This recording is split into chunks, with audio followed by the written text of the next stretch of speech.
Federal Constitutional Court. Delegates to the Constituent Assembly note that by the time of the drafting of the 1995 Constitution, there was disgust among the population for a centralized system of governance. People were now weary and tired of a centralized system, which came in 1967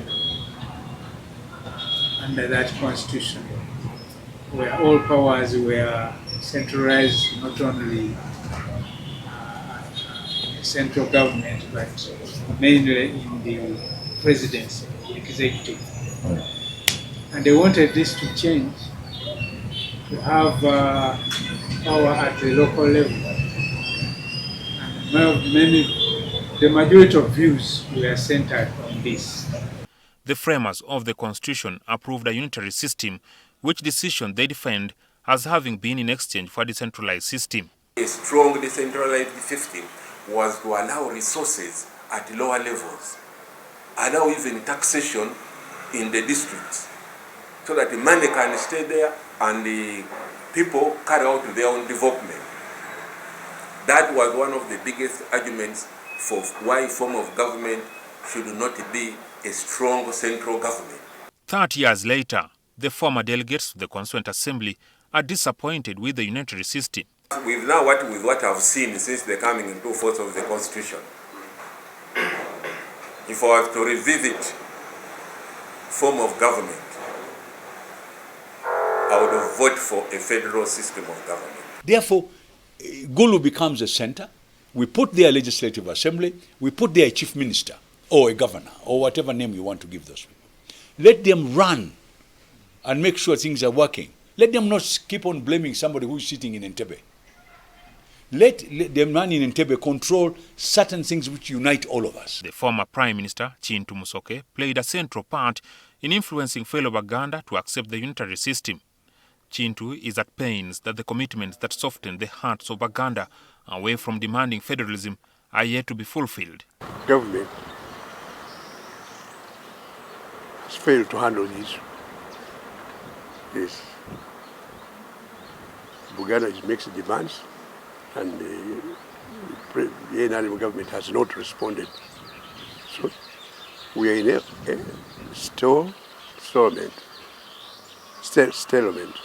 They now taught federalism for its capacity to potentially strike a balance in the sharing of resources. Well, I think the Buganda issue should be recognized, and other parts of Uganda should also be allowed to organize in the same manner. Because the Buganda situation of a kingdom is a reality. The others must be created to be equal. If the federal constitution had been given a chance to reign on, we would not be in this scenario we are seeing right now.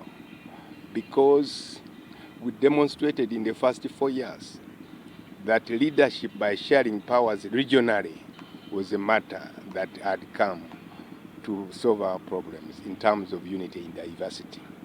Toro and Wenzori had a little bit of a problem. You could make them work together by having two sub-regions, but still work together. And you convince them this is to develop the country, not because one is superior to the other. Luchamuzi holds that the government is living in denial by failing to adopt federalism. As we speak right now, Mr. Onyango, you should be surprised why we have the minister in charge of Karamoja, you have the minister in charge of Luero, you have the minister in charge of Bunyoro, you have the minister in charge of Teso, you have the minister in charge of Northern Uganda. All those indicate gears of federal demands. Why is Museveni harboring those ministries? I think at one time or another, the Buganda's wishes should be recognized. Neglecting it, refusing it, will just elongate the problem. It should be recognized and solved. There are questions about what would be ideal form of federalism, assuming it were to be allowed. Pundits rule out a return to the 1962 political arrangement that produced three systems with full federalism in Uganda, semi-federalism in Bunyoro, Toro, Busoga and Ankole, and a unitary system for the rest of the district covering eastern and northern Uganda. It's not very very ideal, not very welcome to have very separate, disunited systems in a country, unless it becomes absolutely necessary. Otherwise, uniformity is welcome.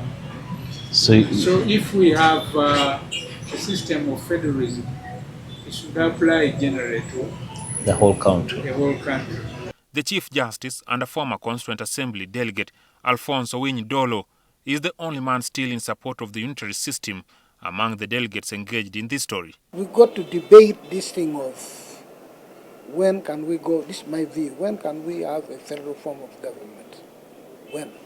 If at all we should have it.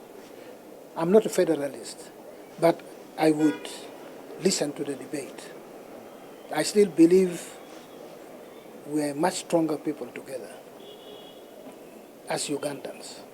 Owiny-Dollo is suspicious that the Federalists harbor sinister motives. You find out why they are saying that. I'm not going to tell you. Find out why they are saying we should go federal. The reason is different. The reason is something which divides us. And I wouldn't want to go federal because we have issues that divide us.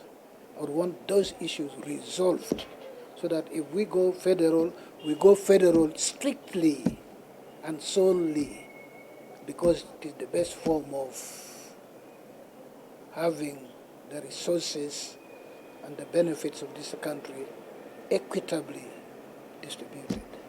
Then that would be a good argument. It is clear from the arguments of the former Constituent Assembly delegates that federalism is a divisive subject, as it was 30 years ago, an indication that the unitary system might stay on for the foreseen future. While their desire for federalism may have increased, and yet it appears a far dream, the situation signals the necessity to modify the unitary system for better performance in development and service delivery. This is as the Constituent Assembly delegates hold that the decentralized system has failed. In the next story, we draw keen interest on what the delegates had in mind when they approved decentralization as a part of the governance system, how it has failed, and what can be done to make the situation better. Jackson Onyango, NTV.